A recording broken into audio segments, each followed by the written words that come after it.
진짜 맛있어요. 한번 드셔보시면 이 초콜릿 향이 나는 위스키는 당연히 너트리하고 잘 어울리죠. 역시 맛있네요. 안녕하세요. 위스키와 안주를 소개시켜드리는 시간, 위안의 시간입니다.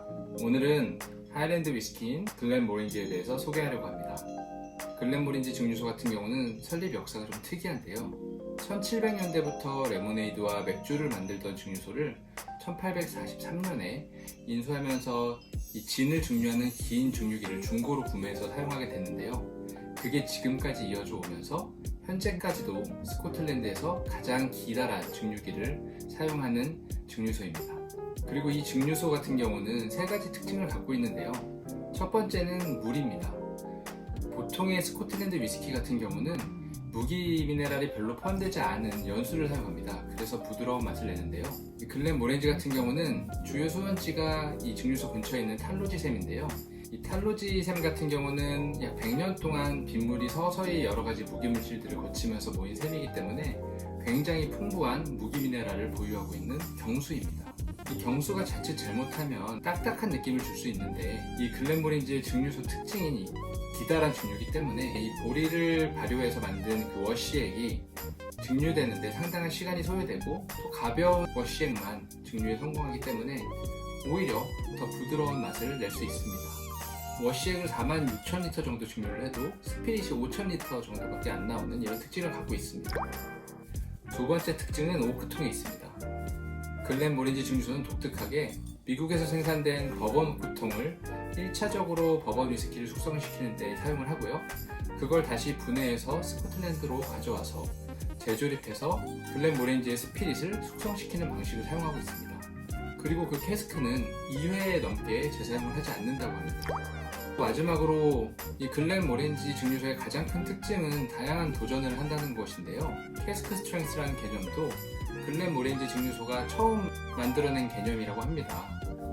또 캐스크 피니쉬의 개념을 처음으로 도입한 증류소이기도 합니다. 하나의 캐스크에서 숙성을 단연간 한 다음에 마무리로 1에서 2년 정도 다른 캐스크에 옮겨 담아서 피니쉬를 해서 향과 맛을 입혀주는 기술이죠. 글렌모렌지 증류소는 이러한 캐스크 피니쉬 개념을 처음으로 도입해서 여러가지 제품들을 선보였는데요. 그 중 하나가 스페인의 쉐리 캐스크에서 피니싱을 한 이 글렌모렌지 라산타고요. 또 다른 주정 강화 와인인 포트 와인을 담았던 캐스크에서 피니싱을 한 퀸타로반이 있습니다.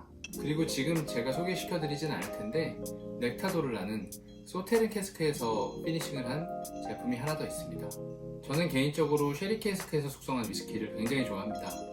그래서 오늘은 이 쉐리에서 피니싱을 한 글렌모렌지 라산타를 먼저 마셔보도록 하겠습니다. 먼저 병을 따줄게요. 이 라산타 같은 경우는 라벨제 컬러만 봐도 쉐리라는 걸 알 수 있을 정도로 빨갛게 되어 있죠.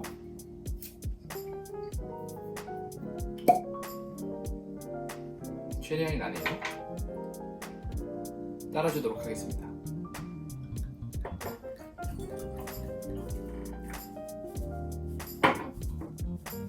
방금 첫 오픈을 했는데도 알코올 부지가 그렇게 세지 않은 것 같아요. 첫 느낌은 조금 달달한 과일 향하고 약간의 스파이스도 느껴지고요. 그리고 은은한 나무 향이 조금 납니다.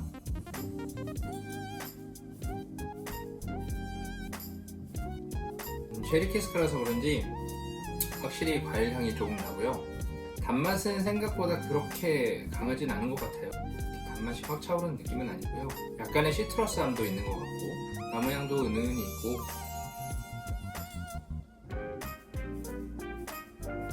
전반적으로 향이 그렇게 진하진 않은데 그 와중에 쉐리가 갖고 있는 고유의 그 건과일의 향이 나고요. 이 라산타 같은 경우는 버번 캐스크에서 10년을 숙성하고 페드로 히메네즈와 올로로소 쉐리 캐스크에서 2년을 숙성한 뒤에 병입을 하게 되는데요. 이 버번 캐스크에 숙성을 해서 그런지 약간 버번 위스키와 비슷한 매운 향이 저한테 느껴지고요. 그게 이제 다른 쉐리만 사용해서 숙성한 위스키랑은 조금 차별화되는 느낌이라고 할 수 있겠네요. 라산타는 조금 이따가 마셔보도록 하겠습니다.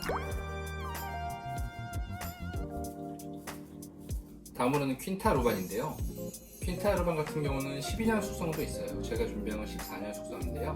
퀸타르반은 포트와인 캐스크로 캐스크 피니쉬를 끝낸 제품입니다.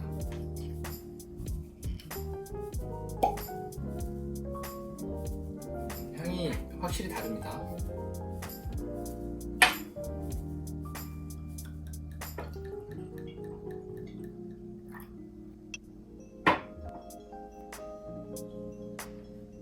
일단 첫 느낌은 부드러운 초콜릿 향이 먼저 올라오고요. 초콜릿 뒤에는 약간의 그 베리 향들이 올라옵니다.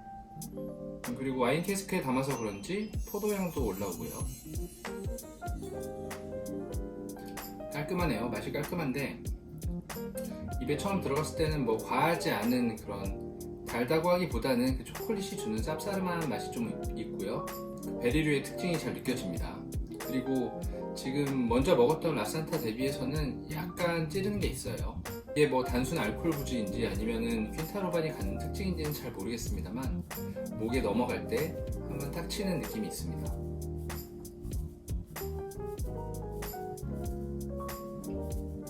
피니쉬는 짧지 않고요. 이게 무슨 향인지 모르겠는데 그 남자들이 바르는 스킨 향에서 나는 약간 시원한 향이 같이 포함되어 있습니다. 전반적으로 향은 라산타 쪽이 좀 더 강한 것 같고요. 개인적으로 퀸타르반 같은 경우는 조금 더 깔끔한 느낌의 약간 고급스러운 그런 맛입니다.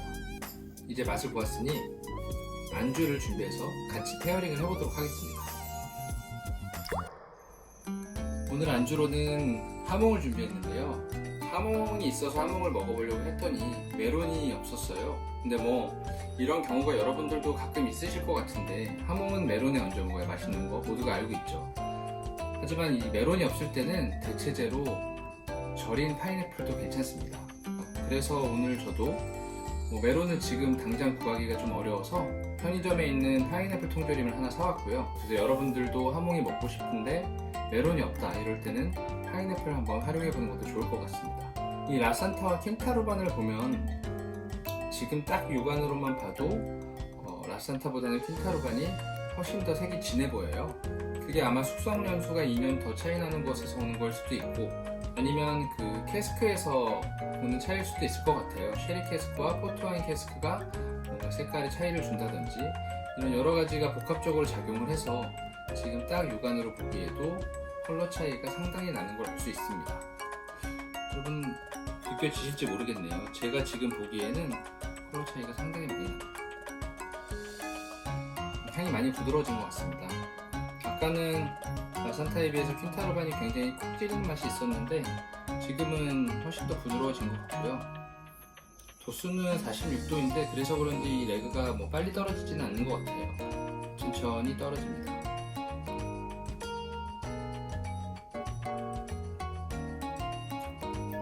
이렇게 파인애플하고 하몽을 먹으면 진짜 맛있어요. 한번 드셔보시면 메론 생각 안 날 겁니다. 물론 메론이 훨씬 더 달기만 해서 맛있는 것도 있는데 파인애플은 조금 더 상큼하게 이 하몽과 조화를 이루기 때문에 파인애플도 전혀 메론에 뒤처지진 않습니다. 이 다크 초콜릿의 향이 더 깊어졌어요. 지금은 입 안 가득 초콜릿의 향이 은은하게 맴돕니다. 초콜릿 향이 나는 위스키는 당연히 너트류하고 잘 어울리죠. 역시 맛있네요. 라산타 같은 경우는 43도네요. 43도라서 퀸타르반보다는 그 알코올이 찌르는 느낌이 조금 약했던 것 같기도 하고요. 레그도 퀸타르반에 비해서는 더 빨리 떨어지는 편입니다. 확실히 쉐리의 매력이 있는데 법원에 숙성을 해서 그런지 쉐리 캐스크에서만 숙성한 위스키랑 비교하면 약간 비어있는 느낌이 들어요. 맛 자체는 나쁘지 않지만 가격을 고려했을 때는 글렌드론하기 훨씬 더 저렴하니까 더 좋은 대안이 되지 않을까 하는 생각도 드네요. 그리고 비슷한 가격대에 발베니가 있죠. 발베니 더버루드 같은 경우도 제 개인적인 생각으로는 라산타보다 더 괜찮을 수도 있겠다라는 생각이 듭니다.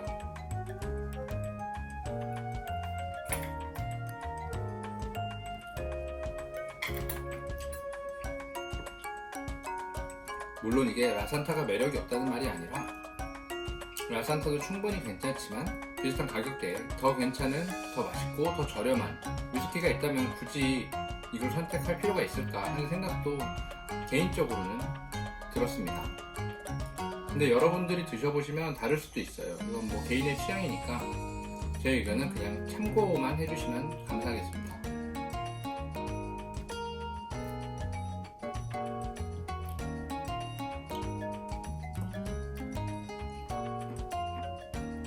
또 하나 추천드릴 안주는 스모크 치즈인데요. 스모크 치즈 같은 경우는 느끼한 걸 싫어하시는 분들도 드실 수 있을 만큼 훈연향이 입혀져 있어서 크게 느끼하지 않고요. 그리고 보관도 굉장히 오래 할 수 있기 때문에 안주를 추천드립니다. 뭐 마땅히 먹을 게 없을 때는 그냥 싹 꺼내서 쓱 잘라주시면 바로 먹을 수 있는 안주이기 때문에 위스키 안주로는 아주 제격인 것 같아요. 이 라산타의 잔향은 거의 발베니하고 비슷한 것 같습니다. 나중에 기회가 되면 제가 라산타랑 발베니를 한번 비교 시음을 해봐야 되겠네요.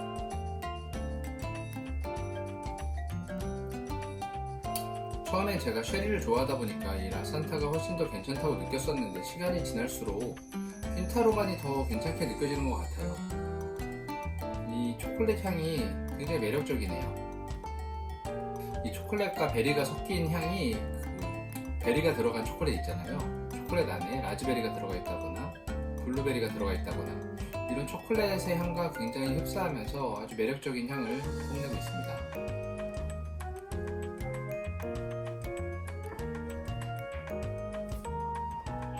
그리고 이 퀸타로바는 입에 뭔가 미끌미끌한 게 많이 남아서 케이스를 한번 봤더니 난칠 필터라고 써있네요. 난칠 필터링은 이 냉각 여과 과정을 거치지 않았단 말인데요. 보통의 위스키는 증류를 하고 오크통 숙성을 하게 되면 오크통 나무에 있는 지방질이나 뭐 여러가지 불순물이 위스키에 섞이게 돼서 이걸 냉각 여과 방식으로 한번 차갑게 만들어서 그 불순물을 얼린 다음에 보통 그 여과시키는 작업을 해서 출시를 하는데요. 퀸타로반 같은 경우는 그 냉각 여과 과정을 거치지 않아서 그런지 입에 그 오일리함이 굉장히 많이 남습니다. 이게 뭔가 초콜릿 향으로 코팅되는 것처럼, 그리고 워낙에 초콜릿도 약간 그 입안을 코팅하는 그 오일리함이 있기 때문에 더 그런 느낌이 배가 되는 것 같은 기분이 듭니다.